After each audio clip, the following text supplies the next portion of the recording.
Bonjour à tous, c'est Insectagirl et on se retrouve aujourd'hui pour un tutoriel. Donc comme je vous l'avais promis, ce tutoriel vous expliquera comment débuter en terrariophilie, mais plus particulièrement dans l'élevage de phasmes, bien que certains points que je vais aborder seront également valables pour l'élevage d'autres espèces. Donc voilà, ce tutoriel sera divisé en plusieurs vidéos.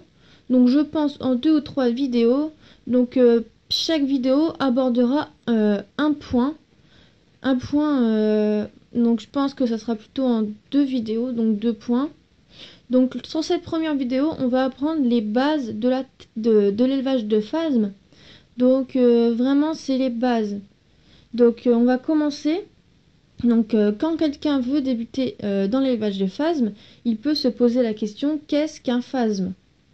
Donc, un phasme, c'est un insecte vivant, ayant un mimétisme. Donc, ils n'ont pas tous un mimétisme, mais ils ont pour la plupart un mimétisme. Donc, qu'est-ce qu'un mimétisme? C'est le fait de pouvoir se fondre dans la nature, donc pour qu'on ne puisse pas les reconnaître. Donc par exemple, voilà une image de Corosus morosus. Donc vous voyez bien qu'elle se fond dans la nature et qu'elle ressemble bien à une brindille. Donc voilà. Donc il existe plus de 2000 espèces de phasmes qui ont chacune leurs caractéristiques. Donc par exemple, voici un phasme Phyllium, donc un Phyllium giganteum à gauche. Et vous voyez bien qu'il n'a pas la même forme qu'un Myrodines sp ou encore qu'un Corosus morosus. Donc je vais vous montrer les images au fur et à mesure pour que vous rendiez bien compte, car si je vous filme comme ça, vous n'allez peut-être pas vous rendre compte. Donc voilà, donc je tenais juste à vous montrer mon Corosus morosus, donc qui est dans ce terrarium juste là, pour bien vous montrer qu'on dirait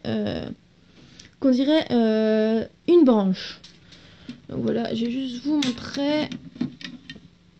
Donc je sais même pas si vous allez pouvoir voir. Donc vous voyez là, juste là, il y a un Corosus morosus. Donc attendez. Là, juste là.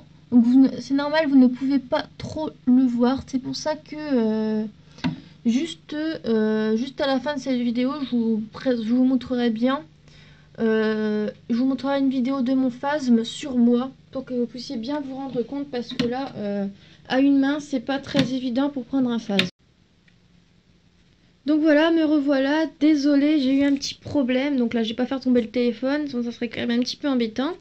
Donc un débutant peut également se poser une question: où trouver les phasmes? Donc les phasmes, vous pouvez les trouver sur internet. Donc par exemple sur Le Bon Coin, beaucoup d'éleveurs donnent des phasmes ou les vendent à très bas prix. Donc par exemple les Corosus morosus qui sont dans mon terrarium, je les ai eus à 1 € le phasme. Donc c'était là, ceux-là je les ai eu il y a quand même un petit peu, j'ai eu quand même il y a longtemps, mais je me rappelle que je les avais eu à 1 € le phasme. Donc voilà, donc ça revient pas cher, j'en avais acheté 5, ils m'avaient même fait un prix, je l'avais eu à 4 €. Enfin bref, vous pouvez les trouver à vraiment pas cher. Donc voilà, donc vous pouvez également les trouver sur les forums. Donc moi je vous recommande Le Monde des Phasmes, et également un autre forum, je m'en souviens plus exactement comment c'est. Donc je vous mettrai le lien là, juste là dans cette vidéo. Donc voilà, et encore une dernière chose, vous pouvez également les trouver sur le site d'Arthropodia. Donc Arthropodia, c'est un site d'éleveur. Enfin, c'est un éleveur qui vend directement ses phasmes. Donc c'est de l'élevage professionnel. Donc vous pouvez directement les acheter sur internet et vous les recevrez chez vous en quelques jours. Donc voilà, donc vous voyez bien que c'est très facile de se procurer des phasmes. Donc voilà, qu'est-ce un autre point également qu'on devait aborder? Donc voilà, donc comme je vous l'ai dit tout à l'heure, il existe plus de 2000 espèces de phasmes. Donc vous devez certainement vous poser la question, mais par quelle espèce commencer? Donc voilà, donc il y a des espèces qui sont plutôt dures à élever. Donc par exemple comme les Acryoptera phallax, donc je vous mets une image tout de suite, ou par exemple comme les Phyllium giganteum qui font partie des phasmes entre guillemets difficiles d'élevage. Donc voilà. Donc bien sûr, il y a des phasmes qui sont faciles d'élevage. Donc notamment les Corosus morosus que j'ai là dans mon terrarium, que je vous ai montré tout à l'heure et que je vais vous montrer juste à la fin de cette vidéo. Donc voilà, donc vous pouvez prendre ça, les Corosus morosus. Donc, mais si vous n'aimez pas, si vous ne l'aimez pas, vous pouvez bien sûr prendre les Myronides sp, pardon. Donc voilà une image. Donc c'est un phasme également facile d'élevage. Donc je voulais également vous dire que quand vous achetez des phasmes, renseignez-vous bien, pardon, sur internet. Donc pour pouvoir vous renseigner sur internet, vous marquez par exemple Corosus morosus, fiche d'élevage, et vous trouverez une fiche d'élevage détaillée de cette espèce, car attention, avant d'acheter une espèce, il faut bien sûr se renseigner sur les conditions d'élevage, car certaines espèces demandent des conditions d'élevage plutôt difficiles. C'est pour ça qu'on c'est pour ça qu'on classe les phasmes dans une catégorie facile, moyenne et difficile. Voilà, donc c'est pour ça que certaines espèces de phasmes demandent qu'on leur fournisse un chauffage. Donc par exemple les Phyllium giganteum ou d'autres espèces leur demandent qu'on leur fournisse une lampe chauffante et par exemple qu'on leur fournisse, je dis aléatoirement, hein, qu'on leur fournisse par exemple 25 degrés le jour et 22 degrés la nuit. Donc ça c'est quand même compliqué à fournir sans lampe chauffante. C'est pour ça qu'on classe pardon les phasmes dans différentes catégories. Donc c'est pour ça que moi, si je devrais vous conseiller des phasmes, je vous conseillerais les Corosus morosus ou les Myronides sp. Mais si vraiment vous n'avez vraiment jamais élevé de phasmes, je vous conseillerais plutôt de partir sur les Corosus morosus. Donc voilà, donc si jamais vous êtes intéressé par les Corosus morosus, une fiche d'élevage devrait arriver dans la semaine. Voilà, donc là plusieurs vidéos vont arriver. C'est parce que je veux vraiment que vous vous rendiez bien compte que les phasmes, il y a plusieurs espèces, que c'est pas tout le temps facile à élever. Donc voilà, autre point également. Donc voilà, dernier point que je vais aborder. Que faut-il comme matériel? Donc voilà, donc ça peut également être une question. Donc si par exemple vous prenez les Corosus morosus, cette espèce de phasme, eux peuvent vivre presque partout. Donc ils peuvent par exemple vivre dans un terrarium, donc comme là, donc ça c'est vraiment le mieux, dans un terrarium, donc par exemple dans un terrarium 30 x 30 x 30 ou dans un terrarium 20 x 30 x 30. Donc après c'est comme vous voulez et en fonction de votre budget. Donc vous pouvez bien sûr prendre, vous voyez, si vous ne connaissez pas la marque Exoterra, la marque Exoterra est celle la plus connue dans le monde de la terrariophilie. Donc ces terrariums sont plutôt bien pour tout ce qui est reptiles et insectes.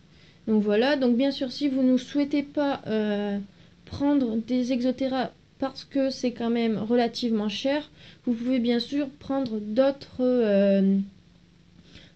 terrariums qui seront plutôt bien.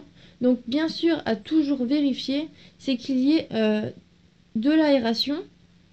Donc par exemple là, moi j'ai une grille d'aération juste là, mais j'en ai également là. Vous voyez là j'ai des trous d'aération, donc c'est vraiment ça ce qui est primordial à regarder. Donc voilà, donc si vous partez d'un terrarium, je vous conseillerais un terrarium Exoterra 20 x 30 x 30 ou 30 x 30 x 30, ou un autre terrarium qui n'est pas type Exoterra mais qui tirait plutôt bien. Donc voilà, donc si vous n'avez pas trop les moyens, Vous pouvez bien sûr prendre une boîte comme ça que vous mettez dans le sens de la hauteur. Donc là, vous voyez, c'est une boîte que j'ai achetée 99 centimes à Ikea. Donc voilà, ce n'est pas vraiment, ça ne demande vraiment pas beaucoup de budget. Donc bien sûr, pour cette boîte-là, vous ne pourrez pas mettre des phasmes, par exemple, des Philium giganteum ou des phasmes relativement, qui demandent quand même un confort. Par contre, les Corosus morosus, vous pourrez les mettre là, dans une boîte, donc bien sûr les mettre dans le sens de la hauteur. Donc voilà. Donc vous ferez de l'aération. Donc ce que je vous conseille, c'est soit de percer, là vous percez des trous comme je vous l'ai expliqué dans le tuto pour comment incuber des œufs. Donc vous prenez un compas ou une perceuse, vous faites des tout petits trous, ou sinon mieux, vous enlevez ça. Attendez, je sais pas si je vais réussir à l'enlever. Donc voilà, vous enlevez ça, vous allez à Leroy Merlin ou à Bricoman et vous demandez du grillage pour terrarium. Ils vont savoir de quoi ça parle.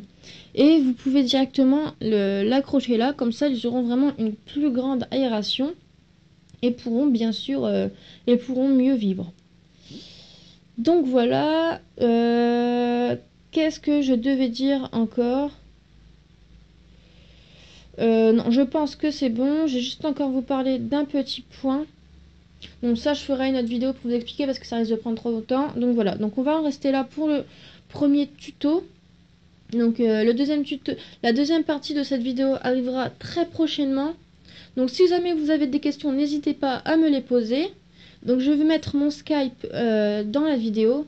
Comme ça, à la moindre question, vous m'écrivez soit un message privé, soit dans les commentaires, ou soit sur Skype. Je vous répondrai le plus rapidement possible, généralement dans la journée. Donc voilà, c'était Insecta Girl. J'espère que cette vidéo vous a plu. À bientôt. Bonjour à tous. Donc comme je vous l'avais dit, je vais vous montrer un peu ce que c'est qu'un Corosus morosus. Donc voilà. En gros, c'est un bâton. Donc comme vous pouvez le voir, pardon, ça ressemble à une brindille. Donc c'est pour ça que, comme je vous l'avais dit, il a un très bon mimétisme. Donc pour commencer, je pense que c'est lui que vous devrez, pour débuter, je pense que c'est lui que vous devrez prendre. Donc voilà. Donc à bientôt.